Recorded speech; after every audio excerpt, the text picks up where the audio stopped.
So mindset is the first thing that you make up before you actually move into action. Your mindset is exactly what your thoughts are.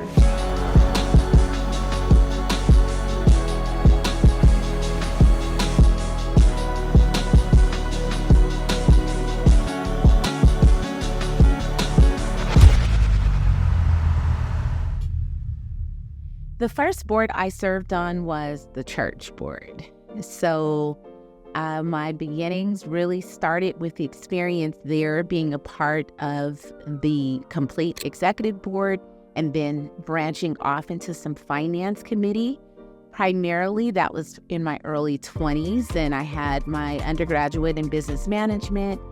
And I feel like the church has generally and historically been run by the seniors in the church, and they were looking to incorporate some young, fresh blood, and I was eager, ready to take on the world and see what I could do to impact and wanted to participate. So that was my first entry in. And then afterwards, being on an official board was Colorado Battalion, Inc., and I did that around 2009, 2010, and served on there for many years and then moved on to some other boards from there. Discovering your passions in philanthropy, personal passions in philanthropy stem from the ability to really be clear about what you enjoy in being able to recognize your passions in the first place. My approach to serving on boards is first alignment. What is the board's mission? What is it trying to do? What's the desired outcome? Does that align with my own mission, my own values for my own personal self, for my business self? If those two things align, then that's going to be my first criteria for deciding to be a part of a board. Also, just being able to be used for the purpose of why you were asked to be on the board in the first place. There should be a reason that people are serving on a board, right? Is it your relationships? Is it financial impact? Is it your ability to be a worker? There's actually a formula that I like to back into for figuring out where that fits. So there are some similarities with running an agency, which is advisory firm interchangeably with a consulting firm. With the foundation, Trillionaires Foundation is the nonprofit arm, but the agency consults the nonprofit.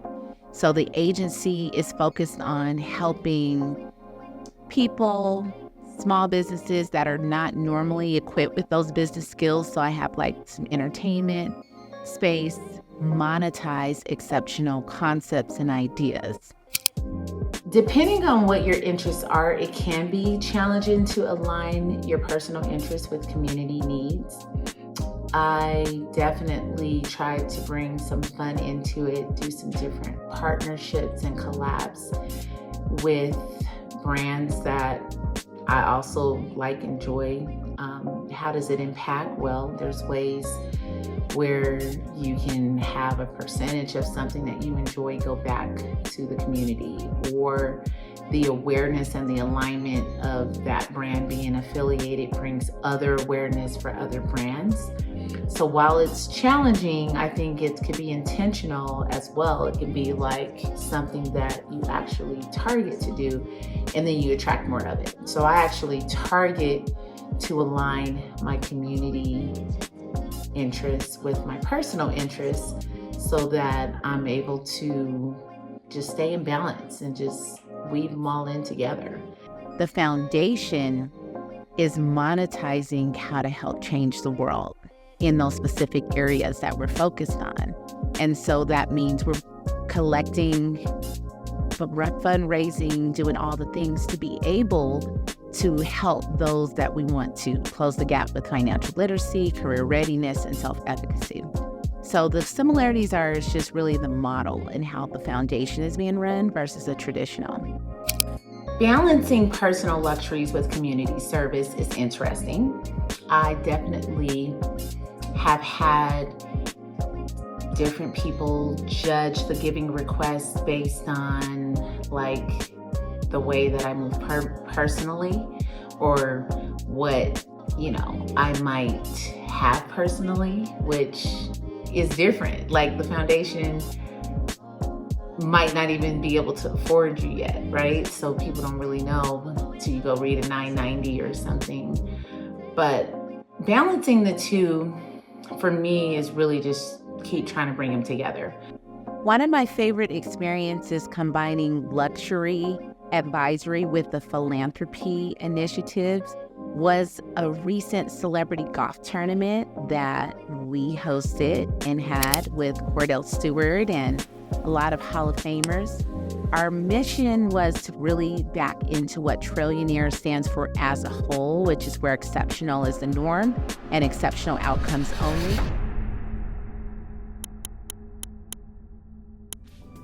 My approach to collective giving starts with, once again, childhood, early age, learning that, giving, receiving is a cycle. And so once you get into that cycle, it becomes very natural, so it doesn't feel out of order to do them as a regular basis. Some key moments are just being able to be in a space of service, right? My dad had always said when we were growing up, the servant is not greater than the master. And so you had to start from a place of being able to serve others and do it in a way that would be honoring to them and honoring to what you're serving them for. And so some of those key moments is just taking the understanding of what the giving is and then the serving, combining those as a unit is where Trillionaires Foundation was able to really form and take on. My relationship with luxury items started when actually my husband bought my first couple of luxury items. He bought me some Tiffany sunglasses and a Burberry bag. Burberry was always my favorite, always. And so he was the one that kicked it off, but I always had like an attraction and I was drawn to luxury items from the standpoint of I just didn't see it with everybody. I didn't see it everywhere. So I was intrigued. It was like something that was more unique and it was a smaller percentage of people wearing those items. So I did my own research and digging in, and that's where I became more attractive.